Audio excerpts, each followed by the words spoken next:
what we're doing here today. What we're doing here today is that we're sharing the early findings from the Robust project about the concept of robust crisis governance and our insights into how that works. We have 4 sessions today. You can join any one of them. You can leave, come back. That's no problem. You'll be let in with no fuss. We will have 10 minutes breaks between each session. We ask that you mute your Zoom microphone while we are not in the Q&A sessions. You will have the possibility to ask questions. You can do that either in the chat while presentations are going on, or you can wait for the dedicated Q&A sessions to pose your questions there. We will be recording the presentations and sharing them online. We will not share the Q&A session. So that is private, you could say. And the recording is going on right now. In a few seconds, I hope I could convince you all to sort of turn on your cameras and just have a little bit of a wave so that we can document that these are actual people in there. So if I go 3, 2, 1, we all wave. Okay. 3, 2, 1. Hello. Thank you. With that being said, let me give a handover directly to our partner and good friend, Dr. Milka Sokolovic from EFA, the European Public Health Alliance, who will introduce the Robust project and why the Robust project means something from your perspective. Milka. Thank you, Rasmus, for the opening. And really, it is an honor for us to be partner in this meeting. And I also extend a warm welcome to everyone in our audience today. Today, we stand at the precipice of a critical juncture in governance and crisis management. In recent years, we have experienced many devastating disasters. And while we have been hit by a number of crises, such as the COVID-19 pandemic, the refugee crisis, the financial crisis, those that this project looks at in more detail to identify successes and failures and the reasons behind them, we are also amidst another big crisis, which is the climate crisis, with its threats to health and lives and livelihoods that are only to increase in the future. The traditional idea of crisis managers as a distinct group swooping in during moments of upheaval is rapidly changing. The landscape that we face is one of perpetual turbulence, where the lines between crisis management and routine administration get blurred in the face of what we call here polycrisis. Some other refers to it as permacrisis, but we know we are talking about the same. So in recognizing this shifting paradigm, we must adopt a new mindset, that of a robust crisis governance mindset.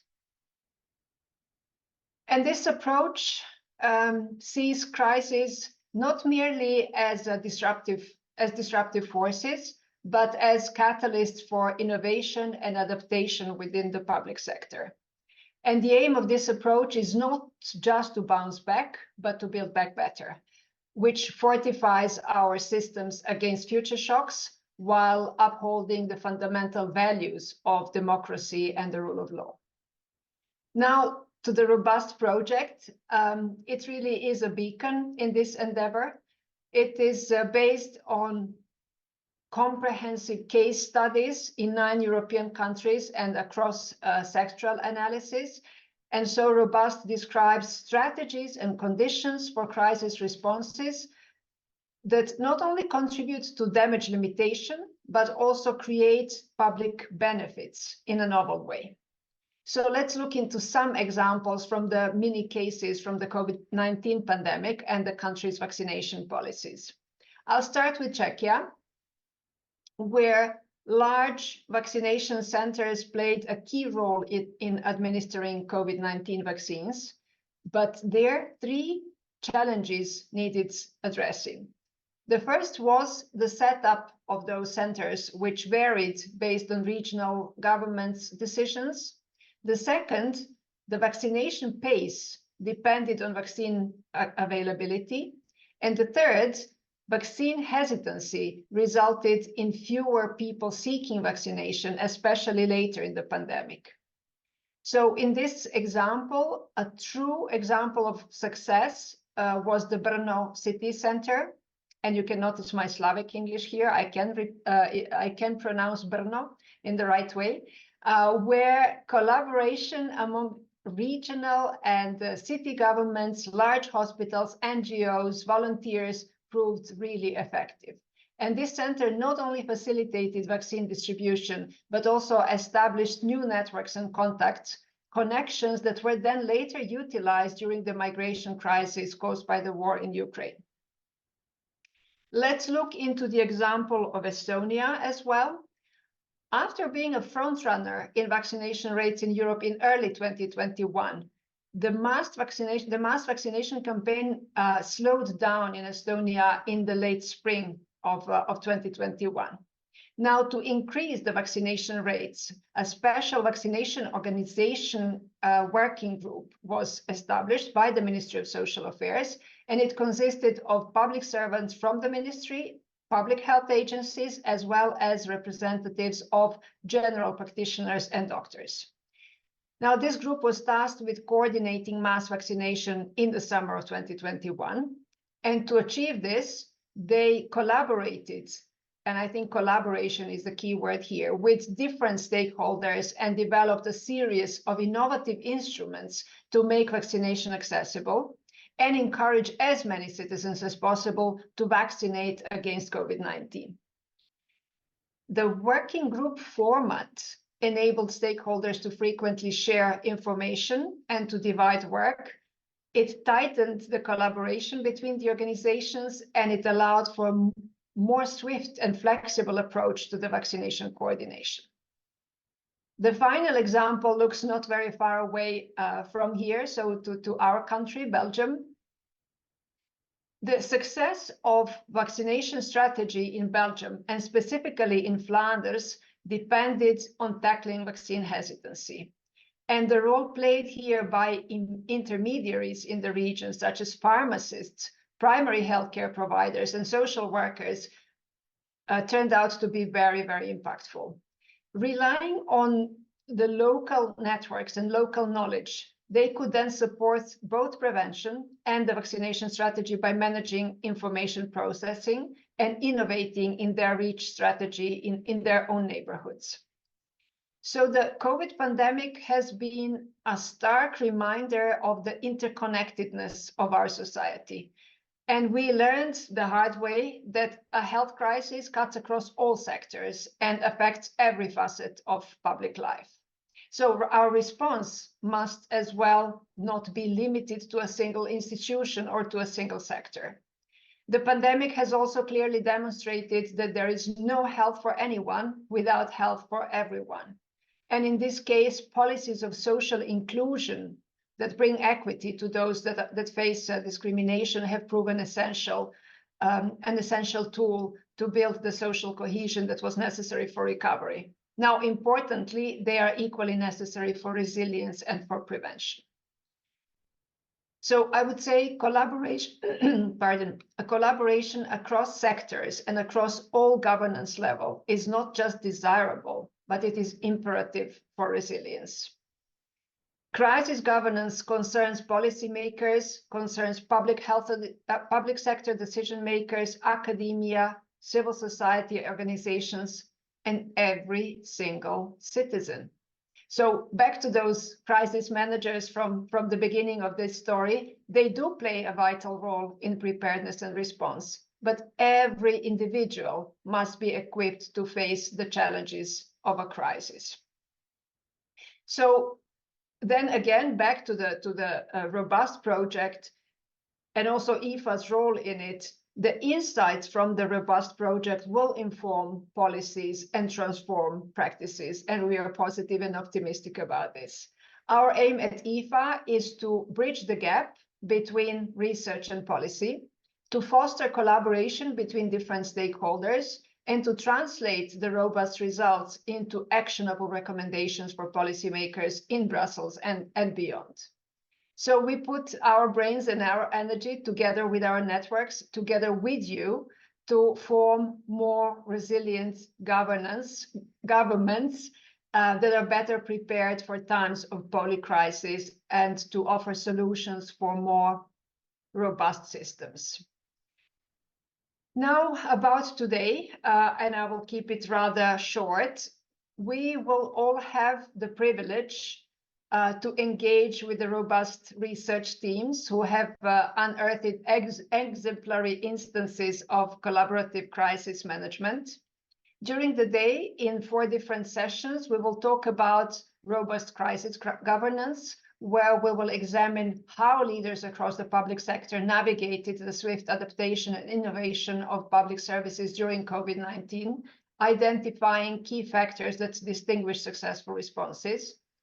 In the second session, we will talk about multi-level governance in a crisis, and we will shed light on how open dialogue and interaction among decision makers at different levels helps navigate, helps mitigate crises by allowing for a swift and effective decision making.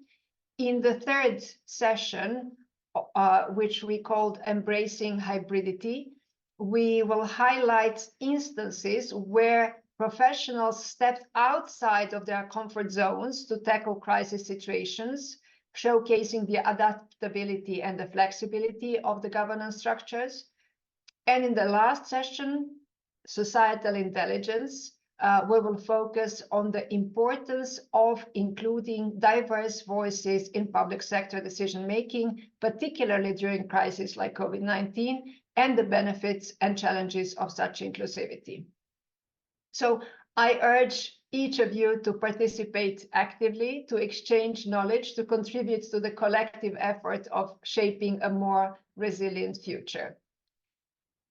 And together, let us seize the opportunity to not only weather the storms of today, but to emerge stronger and more prepared for the challenges that lie ahead. So thank you very much. I wish you, us all, profitable insights and a fruitful exchange of ideas, not only today. Over to you, Rasmus. Thank you, Milka.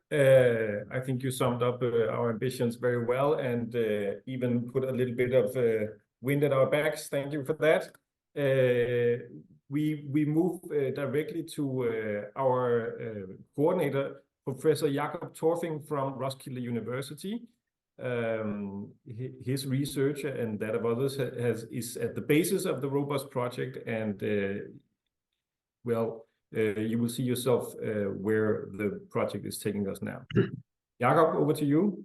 Thank you, Rasmus, and thank you, Milka, for excellent introduction, pointing out, how interaction and collaboration can be a key strategy for attaining robustness in the face of turbulence. So I will also extend my warm welcome to everybody who will spend time with us today and hopefully give us feedback on our preliminary results. And I will open the discussion with a short talk about the 2 basic concepts that we are working with in the Robust project, namely robust governance, turbulence and robust governance. So my talk is entitled Robust Governance in Times or in Turbulent Times. Before we start, I would actually just give you a small anecdote, because I was so fortunate to participate in the American Society for Public Administration, their annual conference in Minneapolis that was taking place just a few weeks back. I was so thrilled to hear one of the keynote speakers talking about community resilience. Her name was Courtney Phillips, and she was the CEO of the health department in Minneapolis. And Prior to that, she had been the CEO of the health department in New Orleans. So she had experience with, disaster management and turbulence, both from Hurricane Katrina and the recent COVID pandemic. It was so interesting to hear her talk. What she did in her talk was to talk about, how they tried to build resilience bottom up in different places. But she very soon came to reflect on how the concept of resilience was not enough for her, because she said, well, resilience is about, building back or bouncing back, trying to restore things. But actually, she said, we also try to adjust the new solutions, and we also try to adapt the new solutions. And we even try to innovate the solutions we provided in the face of the Hurricane Katrina and the COVID pandemic. And she ended up kind of concluding that she thought that we were often stretching the concept of resilience too much, because we had the need to include adaptation and innovation. And she said we basically need a new vocabulary. She didn't know what it was, and she thought, during the crisis times, it was so difficult to shift the vocabulary, but she hoped that there was a new time for that now. And I would just say this is exactly what we are aiming at in the Robust project, trying to build a new vocabulary, offer a new vocabulary, where we, instead of talking of crisis and crisis management, we talk about and resilience, we talk about turbulence and robust governance, trying to emphasize the role of adaptation and innovation. But that should all be clear in a short moment. So I will start talking a little about turbulence. And I think it's important to start by saying that we have all had turbulence. The concept of turbulence might be slightly new, at least in the social sciences, but we have always had turbulence throughout history. We have had famine and diseases and wars and revolutions, natural catastrophes, etc. And all these things have created lots of turmoil in human history. So turbulence is a fact of life.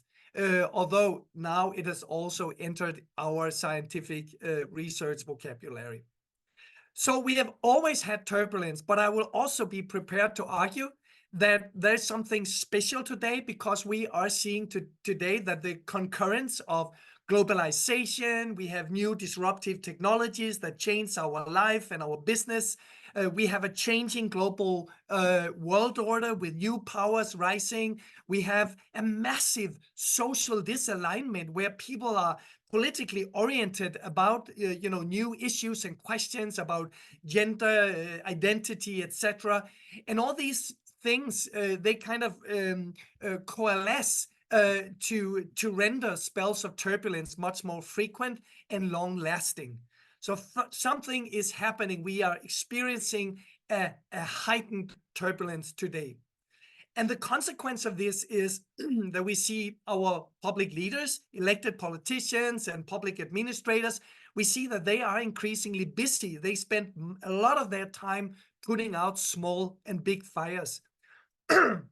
Some of these fires are, almost emerging by themselves, but they are also often triggered by, crises like economic recession, refugee crisis, pandemics, recent spells of energy shortages, climate chaos, military conflicts. All these crises often combine to produce polycrises that spur the kind of turbulence that we are seeing on the rise today. And speaking of turbulence, it's kind of interesting, and we have done that in the Robust project. We have been going back in the literature to see where does it come from, this concept. It comes from the Latin turbulentia, and turbulence has been a concept also in colloquial, daily talk, and has been used for centuries to describe irregular movements of animals and kids and troops. So when we are watching, National Geographic, animals spread on the savannah and maybe running from wild predators and so on, we can see a movement, and it's slightly chaotic, but there are also patterns to the movement. And this kind of, shifting pattern of movement and these dynamic movements is something we have talked about many years and referred to as instances of turbulence. Then again, it's quite interesting that turbulence also became a scientific concept, especially in fluid mechanics, where it has been used quite a lot to characterize what is called eddying flows, such as stormy weather, cloud movements, fire whirls, and river currents. And if you look at the small picture here on the slide, you can see in the beginning here, streams of water, currents of water that are what we call laminar, very parallel and regular, and then they bump into some barrier obstacle. And then at the backside of that, in the wake of that, we see the eddying flows, the turbulence, where a new dynamic and pretty unpredictable pattern will emerge. In the social sciences, references to turbulence began to be more frequent in the 1930s, 60s. There were more and more literature talking about turbulence, for example, in global politics. But even, before that, Karl Popper talked about turbulence in the sense of what he called cloud problems as opposed to clock problems. And it's interesting that this literature, social science literature on turbulence, has been growing over the years since the 60s. And today there is a literature on societal turbulence, not, turbulence in the physical world, but kind of in society. And this is defined as a situation where different events, different demands, different developments are interacting with each other to create unpredictable temporal dynamics that problematize and prevents us from, upholding core public functions, goals, and values. So turbulence is not new, not even at the societal scale. So of course we have strategies for dealing with crisis and risks and turbulence. But the thing is about turbulence is that, some of the classical risk management strategies, they are not really very good, not very usable when facing turbulence. Because the classical risk management strategies, they're about how to prevent risk, how to foresee, or how to have foresight, how to ensure yourself against the risk. And the problem is, if you have turbulence and if you are facing turbulence, you are facing an unpredictable dynamism. And if something is unpredictable and you don't know what will be hitting you, how can you prevent it from happening? How can you foresee it? How can you ensure yourself against something, a danger, a risk, a turbulence, an event which you cannot in any way predict? So that is giving us a problem. And so many of these classical risk management strategies we have to put aside, and instead we see how public governance are facing, I think, a quite difficult and hard choice between resilience and agility. These are the two new buzzwords that have been talked a lot about over the last decade. We have to build resilience. We have to be agile in our public actions. But we do think in the Robust project that there are some problems associated with both of these strategies. So resilience is very much stressing the need of returning to the status quo ante, thus restoring the past equilibrium, what was originally disturbed by turbulence. And we do think that resilience in some of its, basic forms is too much of a conservative strategy. It's too much about, returning to the status quo, and therefore failing to exploit the window of opportunity that emerges in a crisis situation or when there is heightened turbulence, and fails to exploit that window to build back better, to get to a new place. So quite frankly, it's not always desirable to return to where we were before, because what were before was not always very good, maybe not desirable at all. And sometimes it's not even possible to get back to where we were. So I think, we need to think about, how to look forward, not only to bounce back, but also to bounce forward in a sense. Then, well, that could be done by being agile, acting agile in a situation. And agility is really about, exploiting this crisis situation or the turbulence to produce radical innovation at all levels of the organization. And we see a lot of business firms, oh, they love a good crisis. They love turbulence because that's an opportunity for them to have radical innovation on all counts, in their product, in their marketing, in their technologies, in their, in every aspect of their company.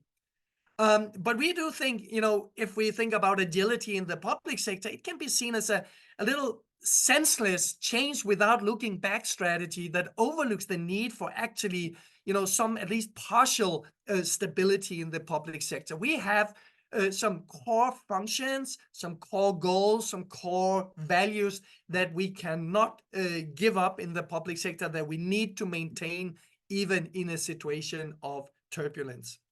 So we argue in the Robust project that public governance must and should respond robustly to turbulence. And they should do that by seeking to uphold core public functions, goals, and values by means of changing the modus operandi of the public sector. So the basic message here is that robust governance is a kind of, conservative dynamism where we change something in order to preserve some basic functions, goals, and values. So at its core, robust governance combines stability and change. So we had stability and resilience and change in agility. We tried to bridge that divide and that gulf by arguing that robust governance combines stability and change and thereby provides an alternative to both agility and resilience, provide actually a new vocabulary as Courtney Phillip, the CEO from Minneapolis, she was looking for. So robustness has also been discussed in a lot of different natural science and humanities and social science disciplines, also in economics and so many different aspects of the sciences. But going through all these different accounts of robustness, we can kind of distill a generic definition of robustness, which is the ability to maintain a particular function, goal, or value in a turbulent environment by means of a combination of flexible adaptation and proactive innovation. So we need adaptation and innovation exactly to uphold some basic and maintain some basic stability in a system or organization or particular situation. So in the social sciences, we can then go on to provide a more radial definition of robust governance, defined as the ability to ensure core public function through the adaptation and innovation of public policy, public regulation, and public services, leading hopefully to effective and legitimate solutions in crisis situation where we have a heightened turbulence. And in the Robust project, we have been trying to flesh out a whole repertoire of what we call emergent robustness strategies. We call them emergent because these are not strategies that you can look up in a manual, but these are strategies that are often emerging in practice when public governors are trying to deal with turbulence in a robust way, that is by seeking to combine adaptation and innovation to produce effective and legitimate solutions. So here I'll just go quickly through 8 important strategies. We see, for example, and this is based on a lot of literature studies, that one strategy is really to have some redundancy and slack and buffering in your organization. So if you keep something in your pocket, if you have a little extra capacity, a little superfluous resources, a little extra capacity, then you are in a good shape when turbulence is rising and you have to do things in new ways. You have a little extra capacity to reflect on the situation, to diagnose the situation, and try out new ways of dealing with turbulence. Another strategy we call multivocality and ambidexterity.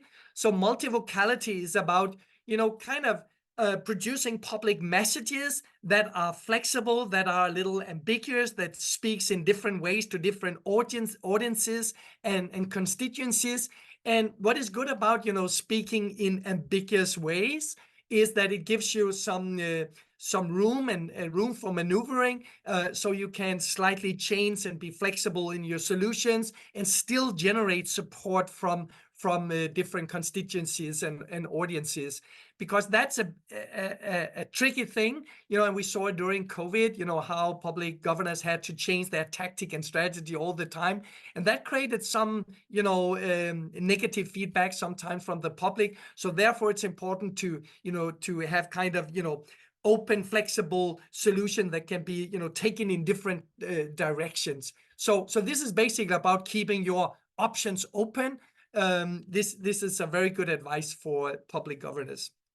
The third strategy is vigilance. So vigilance is about listening to very early signals that, something is coming on, there's an increasing turbulence, maybe an emerging crisis and so on, and really paying attention to early signals that there is some disturbance or some problem arising. So this is about really being prepared to be surprised, preparing the organization to listening to early warnings and so on, and be ready to act when you have diagnosed, well, it's good enough, we are facing turbulence. Accountable autonomy is another strategy that aims to let more local levels of governance adjust general guidelines produced at the national or even supranational level, to adjust these guidelines to changing conditions and be accountable to the local for the local performativity. So, there's often not one size that fits all. So letting local levels having a little discretion, and let them adjust, central government solutions to changing conditions at the local level is something that allows you to be more robust. Scaling and scalability, scaling up and down in terms of resources, get ready to plug and play. This is another strategy. We saw it a lot with the vaccination programs. We were ready to scale up and scale down depending on how things were going. Modularity and bricolage. Bricolage is, for example, to recombine, reuse, and repurpose available tools. When we are hit by turbulence, we cannot always, spend a lot of time, producing a new perfect solution. So we have to make do what is already there and combine already existing tools in new ways.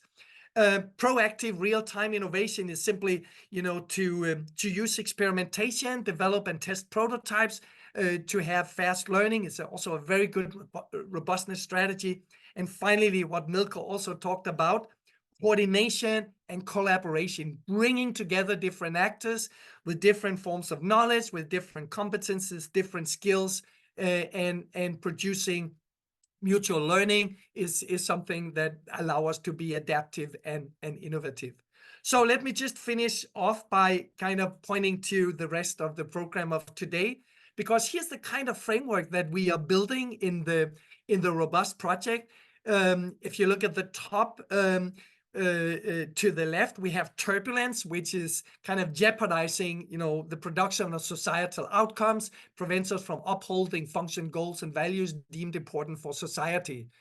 And the solution to, the disruptive effect of turbulence on societal outcomes is robust governance. And we try to, to define and create this repertoire of different actor-centered robustness strategies, because we tie, robust governance really to action produced by real actors. So it's not just like an anonymous systemic response. It's something that is produced by actors. And then what interests us, deeply interests us in the Robust project is, the conditioning factors, the governance factors that enable us to have robust governance in times of turbulence. And you will see today, we will talk about 3 basic conditions for robust governance: multi-level governance, where we have vertical and horizontal interaction between different public and private actors.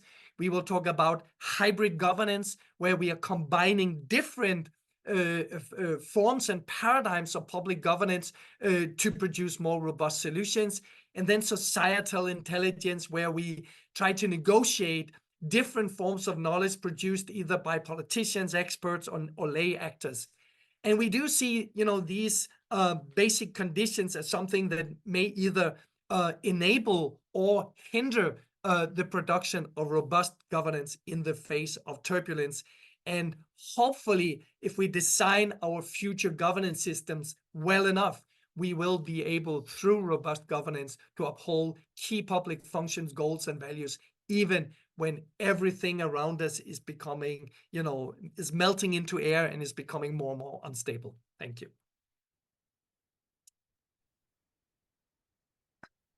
Thank you very much, Jakob. This is, you could say, a very conceptual contribution, but it is rooted in having looked at many, many cases and many, many examples of what we are calling robust governance. And so what is, of course, super interesting for us and crucial to the impact of our work is to understand whether and how this kind of conceptualization resonates with practitioners in the field. And we are so lucky today to have, before we go to the open Q&A, we have an invited respondent coming to us from the CEMR, the Council of European Municipalities and Regions. Elma Isufi is an employee there who coming from a research project on exactly how did municipalities react during COVID-19, what worked, what did not. So we could not have a better respondent to tell us a little bit about, do you recognize any of these dynamics here, and how does it resonate with your insight into how municipalities work? Elma, I give the floor to you. Hello, everyone. Thank you for the introduction, Rasmus. And thank you, Jakob, for the interesting presentation that you gave, and all the things that you mentioned are really accurate. This is something that is somehow reflected in the study that we have done. Although we have been focusing in other topics, but the points somehow divergence and reflect and complement each other. We all agree that COVID-19 was a crisis that was unexpected. National governments felt unprepared in the way to tackle and address it. And also it was followed in the local and regional level as well. So all were confused. There were many questions in the way to address it, in the way to collaborate within different levels of the multi-level governance. But as after any crisis, we take some lessons, we drew some lessons, and we are better prepared for the future. The COVID crisis as well had a contribution in that perspective. I will speak more when my session will be, and tell more about our study in details that may be interesting for you, but also have been really important for us to find out and to present in our study. Thank you. Yeah, thank you, Elma. And what I think is very key here is to join these perspectives. Also, as Milka was talking about, that a health crisis is not just a health crisis. A health crisis is also becomes a crisis for municipalities and the parts of municipalities that have nothing to do with health in the day-to-day. And so, in that sense, we're very fortunate to have you on board as advisors to the project as well. I would like to hear questions from the audience to any of the above.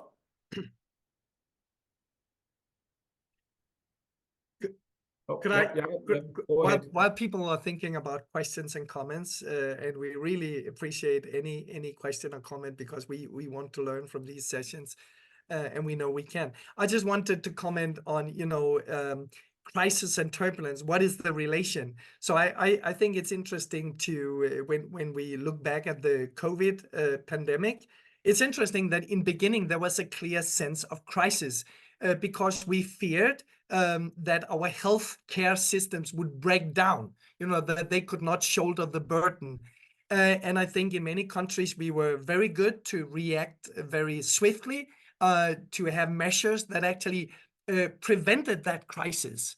But it's interesting, even after a few months, we could see, well, our healthcare system will probably survive. It will not break down. We still saw a lot of turbulence, right? We saw that, there were so many repercussions also from the crisis management strategies, that people were sent home, people were struggling to make ends meet, financially, people got unemployed, kids got lonely from not being in schools, they were not learning enough. There were loneliness in society. There were all these forms of turbulence spreading out in a completely unpredictable way. So I think this is something that is, we can learn a lot from this. We can learn how to dissociate crisis from turbulence. Crisis is often like more short-lived and momentarily. And it's something that presents a threat to a system. But even when we saw that our healthcare system was surviving, we were still struggling with turbulence. Everything in society was abnormal. Nothing was like it used to be. And there were all these demands from different groups in society about, how they should not be, have too much hardship and so on. So they wanted social and economic compensation. And we had to basically rethink all the services that we provided. So there was so much turmoil and so much turbulence, even when the crisis situation had kind of blown over. So I think, to put it very shortly, crisis often has a long tail of turbulence. Thank you, Jakob. I'm looking through the chat comments here, and I have one that I know that we have returned to time and again from Isatu. Asks, how did public sector leaders balance this need for very swift decision making and flexibility with assuring accountability and transparency in their decision making towards the public? That's not an easy question to answer. What is your take on this legitimization accountability issue having to do with robust governance? I think we will return to this issue several times today, not least when we will be talking about societal intelligence, because a basic question is, what kind of knowledge is your crisis management based on, right? And I think, very few politicians were completely alone in making, swift decisions. They often consulted experts, and soon after there was a second layer of stakeholders, and a few days after they would have the reactions from the population. And I think that triggered, a lot of interaction between so many stakeholders, public and private, and even lay actors. So I do think that, of course, in the beginning, there was a lot of time pressure and a lot of, swift decisions were made. But I think soon after, we saw a lot of negotiations, across all kinds of organizations and so on. And I think the better quality of these negotiations of knowledge and insights and so on, the better and the more robust governance we will have. Yeah. So, but I think we will return to this both when we discuss multi-level governance, and also when we talk about societal intelligence later today.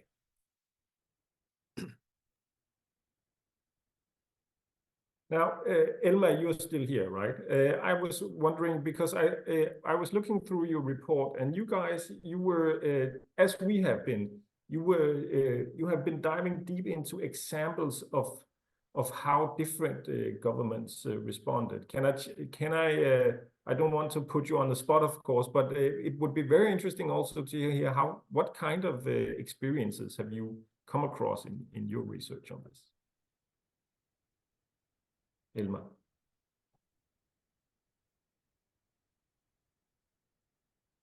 Oh, you're muted. Oh, see.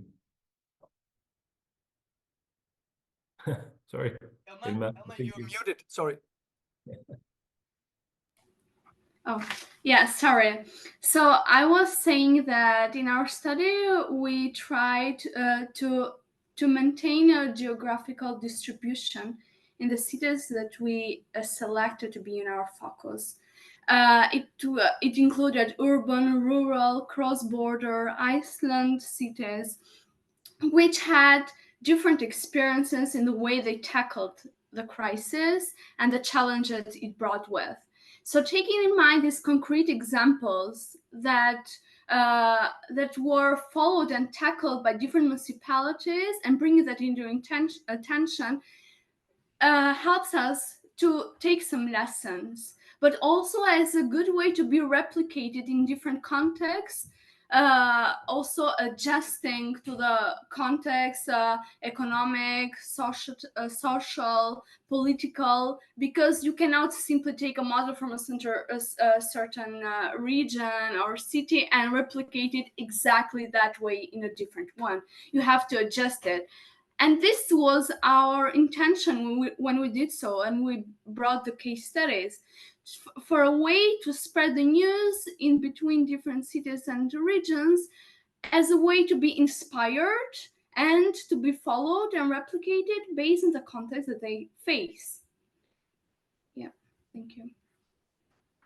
That makes sense. Thank you very much. Joe Hanley asks that there is some kind of parallel between what Jakob talks about in the robustness conceptualization to what in business innovation is called jumping the S-curve,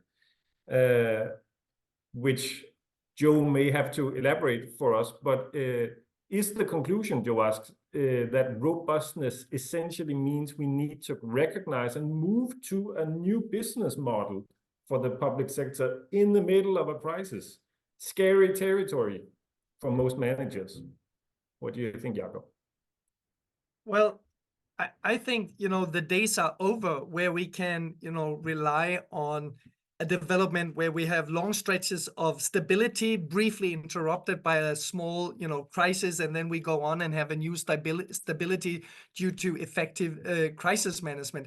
I think that, this juxtaposition between stability and change is breaking down, and I think we will see, in the coming decades, we will see, a permanent high level of turbulence in our societies.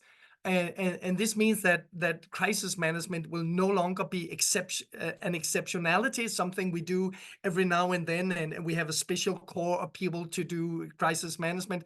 I think it will be also we have to permanently think about how to govern robustly, because we will be facing an almost permanent situation with a high level of turbulence. So yeah, I think that we have to kind of shift track in the public sector, and we have all of us to be constantly ready to face turbulence and act in new ways to be adaptive and innovative. So it is changing the entire business model for the public sector. And if I could answer another of the comments in the chat, I do think I also agree that the pandemic created a new kind of global solidarity, because we were facing the same turbulence, the same virus, and more or less try to do the same, prevent spread and cure people and hold the hand under the weak and vulnerable and so on. And it's interesting that out of this emerged the idea of one health, that the world has one health. Now, it's not that we have individual health or national health, we have one health. And I think, out of all the misery, I think this is a good thing, because I hope, that's my hope, that we can carry this solidarity with us into other areas of turbulence and crisis. For example, the global climate crisis, and realize that we are facing, a joint challenge, a common problem, and we have to be, unified and collaborative in facing this massive threat, as well as we did with the pandemic. Yep. May I add something shortly? Please. I would say that one of the lessons that we learned was that it won't be only this crisis. We are vulnerable as we are during the COVID, but this tells something for the future as well. So we will face the same situation all over again, and we need to circumvent this, and we need to be prepared so the next time it hits, we can address and tackle it better. So it was an understanding about the situation and the challenge we face in the present, but also we draw a big lesson about the future. So that's what I would say is the main importance to have in mind, that we faced something in the past, but now we are working, we are preparing for the future, and our eyes should be directed in that direction. Yeah, that maybe links up to what Michael asks about, because yes, the world has one health, but turbulence seems to challenge traditional forms of governance. So Jakob and maybe Elma as well, does robustness require that we turn to more local forms of governance, smaller forms of governance, maybe more flexible forms of governance? Or is there a link between still maintaining traditional centralized models of government with what happens locally and in regions and so on? Maybe Jakob first.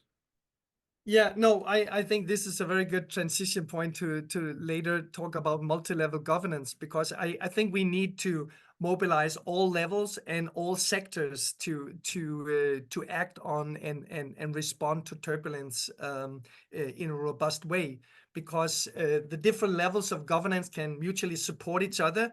More central levels of government can lend legitimacy and delegate powers to more local levels for them to have more flexible solutions. But then again, the local levels will need resources from more central levels. So I think all levels and all sectors must be mobilized in acting robustly in times of turbulence.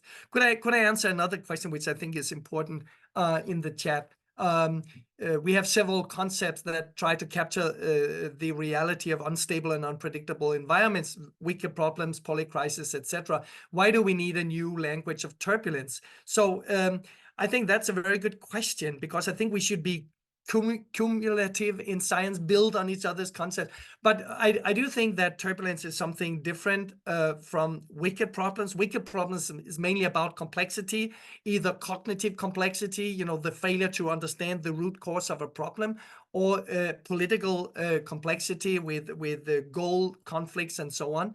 I think turbulence adds a new dimension, which is temporality, that problems are not only complex in a cognitive or political sense, but they are also changing over time.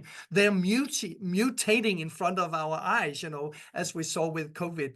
And also in relation to polycrisis, I would like to emphasize that we see in the Robust project as crisis being a potential source of turbulence, but we can also have turbulence without crisis, because we often see that many small events that are not in themselves crisis, they are not threats to a system or anything, but a lot of different events and developments and demands, they are building up, they are affecting each other and kind of creating a perfect storm, a situation which is, highly turbulent and calls for robust governance without us being able to pinpoint a particular moment of crisis.